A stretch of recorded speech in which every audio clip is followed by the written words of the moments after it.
ഓം ശ്രീ ഗുരുഭ്യോ നമ.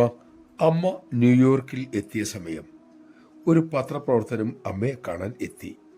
അദ്ദേഹം അമ്മയോട് ചോദിച്ചു, അമ്മയെ ലോകത്തിൻ്റെ നേതാവായി മാറ്റിയാൽ എന്താണ് ചെയ്യുക? പുഞ്ചിരിയോടെ ഉടൻ തന്നെ അമ്മ അരുളി, മോനെ, ഞാനൊരു തൂപ്പുകാരിയായി ചുമതലയേക്കും. സ്വീപ്പറാകും എന്ന ആ മറുപടി കേട്ട് പത്രപ്രവർത്തകൻ ഒന്ന് അന്ധാളിച്ചു പോയി. അത് മനസ്സിലാക്കി അമ്മ തൻ്റെ ആശയം ഒന്നുകൂടി വ്യക്തമാക്കി. അമ്മ ലോകരുടെ മനസ്സ് അടിച്ചുവാരി വൃത്തിയാക്കും. മക്കളെ, നമഃശിവായ. എത്രയോ കാലമായി അമ്മ നമ്മുടെ മനസ്സടിച്ചുവാരി വൃത്തിയാക്കിക്കൊണ്ടേയിരിക്കുന്നു. ഇനി അതിൽ അഴുക്ക് വാരിയിടാതിരിക്കാൻ നമുക്ക് ശ്രദ്ധിക്കാം. നാമജപവും സേവയുമാണ് അതിനുള്ള ഏറ്റവും നല്ല വഴി. നമുക്കതിനാകട്ടെ. അതിനുള്ള വിവേകം അമ്മ തന്നെ നമുക്കേകട്ടെ.